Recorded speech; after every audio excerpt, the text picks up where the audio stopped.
اجتماعی درویشی کے اس معاشرے میں ڈسپوزیبل چیزوں کی مانگ بڑھتی جا رہی ہے. یہی وجہ ہے کہ ٹرانزٹ سوسائٹیز میں بیویوں کی جگہ گرل فرینڈز لے لیتی ہیں. میاں بیوی کے رشتے کی جگہ گرل فرینڈز کا تعلق زیادہ ڈسپوزیبل ہوتا ہے. شاید یہی وجہ ہے کہ اولاد اب بیویوں کے پیدا ہونے کے بجائے گرل فرینڈز کے پیدا ہونا شروع ہو گئی ہے. امریکہ میں آج تقریباً 40% بچے بیویوں کے نہیں بلکہ گرل فرینڈز کے پیدا ہونا شروع ہو گئے ہیں. جی ہاں، 40%. جس انداز میں آج کے دور کی بڑی کارپوریشنز اپنے پرماننٹ امپلائیز سے ذمہ داریاں چھین کر ٹیمپرری کانٹریکٹرز کے حوالے کر دیتی ہیں، اسی انداز میں پوسٹ انڈسٹریل ایج اولاد پیدا کرنے کی ذمہ داری بھی مستقل قائم ہونے والے رشتوں سے چھین کر ان عارضی انسانی تعلقات کے حوالے کرتی جا رہی ہے جو محدود مدت کے لیے ہیں. So in the United States now, for the first time in history in recorded امریکہ کی تاریخ میں پہلی بار ایسا دیکھنے میں آ رہا ہے کہ لوگوں کی ایک اتنی بڑی تعداد شادی کے باہر زندگی گزار رہی ہے. ان میں وہ افراد ہیں جو اکیلے رہتے ہیں یا دوستوں اور رشتہ داروں کے ساتھ رہتے ہیں، اور بہت سے ایسے ہیں جن کے قریبی تعلقات تو ہیں مگر ان کی شادی نہیں ہوئی ہے. یہ امریکہ کی آدھی سے زیادہ آبادی ہے. relationships and they are just not married. So this is more than half of people in the United States. جیسے جیسے انڈسٹریلائزیشن اور پوسٹ انڈسٹریلائزیشن دنیا میں پھیلتے جا رہے ہیں، یہی رواج باقی دنیا میں بھی عام ہوتا جا رہا ہے. یورپین یونین کے اندر شادی سے باہر پیدا ہونے والی اولاد پچھلے 20 سالوں میں دگنی ہو چکی ہے اور اس میں مزید اضافہ ہوتا جا رہا ہے.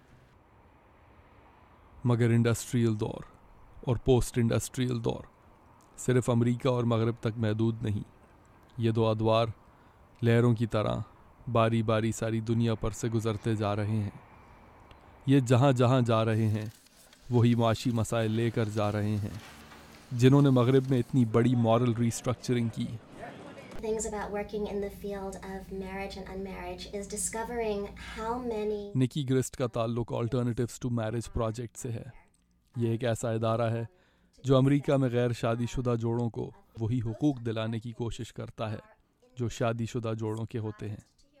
ویسے تو یہ ادارہ امریکہ میں غیر شادی شدہ جوڑوں کی مدد کے لیے قائم کیا گیا تھا، مگر جیسے جیسے ساری دنیا میں غیر شادی شدہ جوڑوں کی تعداد بڑھتی جا رہی ہے اور ان سے پیدا ہونے والی اولاد کی تعداد میں اضافہ ہوتا جا رہا ہے، ان سے دنیا کے دوسرے ممالک سے بھی لوگ رابطہ کرنے کی کوشش کر رہے ہیں.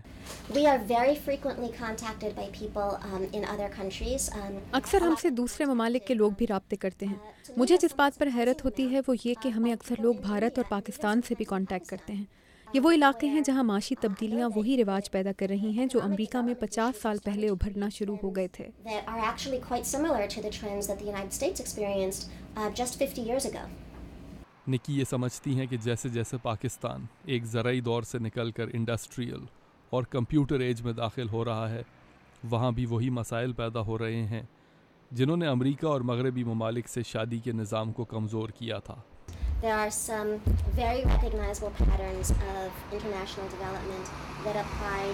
بین الاقوامی تبدیلیوں کے کچھ ایسے پیٹرنز ہیں جو جس طرح امریکہ پر اثر انداز ہوئے ہیں بالکل اسی انداز میں جنوبی ایشیا پر بھی اثر انداز ہوں گے.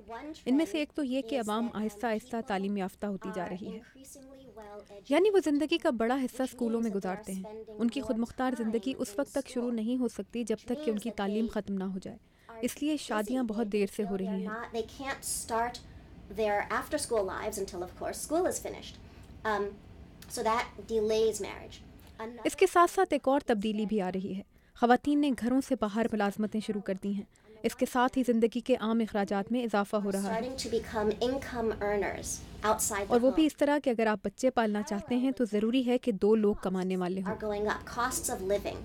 And so to create a comfortable, stable home where a family feels secure enough to start raising children, it's very helpful to have 2 incomes.